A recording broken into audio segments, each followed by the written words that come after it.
अस्सलाम वालेकुम एवरीवन, मैं हूं सिमीशा और आप देख रहे हैं मेरा channel M A political science with सिमीशा।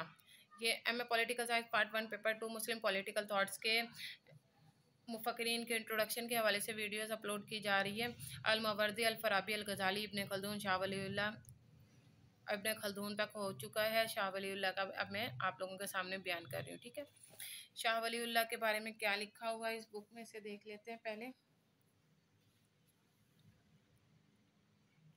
Shah Waliullah ने ऐसे ज़माने में आँख खोली जब मुस्लिम मुआशरा बिदअत परस्ती और अय्याशी का शिकार हो चुका था और फ़राइज़ दीन भी छोड़ चुके थे।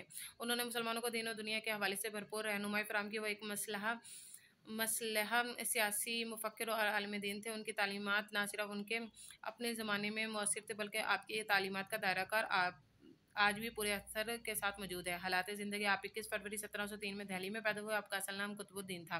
आपके वालिद माजिद मौलाना अब्दुल रहीम थे, जिनका बतौर आलिम दीन एक बुलंद रुतबा और पहचान थी। आपका सिलसिला नसब वालिदैन की तरफ से हज़रत उमर फ़ारूक और वालदा की तरफ से हज़रत इमाम मूसा काजिम तक पहुँचता है। तालीमी सफ़र शाह वलीउल्लाह अपनी इब्तिदाई तालीम अपने घर से हासिल की। आपने 2 साल में कुरान मजीद हिफ्ज़ कर लिया था। बाद में अरबी, फ़ारसी, फ़लसफ़ा, मंतक, रियाज़ी, फ़िक़्ह, हदीस की तालीम हासिल की। आप 17 बरस के थे जब आपके वालिद का इंतकाल हो गया। आपने अपने वालिद की जगह तालीम और तदरीस के फ़राइज़ सर अंजाम दिए। इनका सबसे बड़ा कारनामा था तर्जुमा कुरान, ठीक है।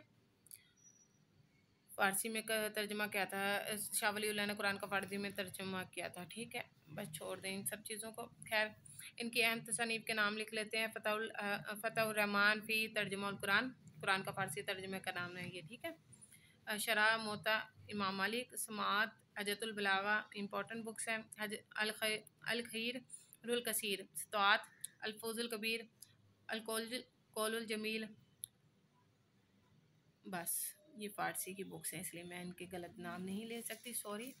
खैर, आप लोगों को शाह वलीउल्लाह का मैंने इंट्रोडक्शन दे दिया है। अब देखते हैं नेक्स्ट, आखिरी लास्ट रह गए, ये इम्पोर्टेंट ही थे जो मैं बता रही हूँ। Thank you so much. अल्लाह हाफिज़।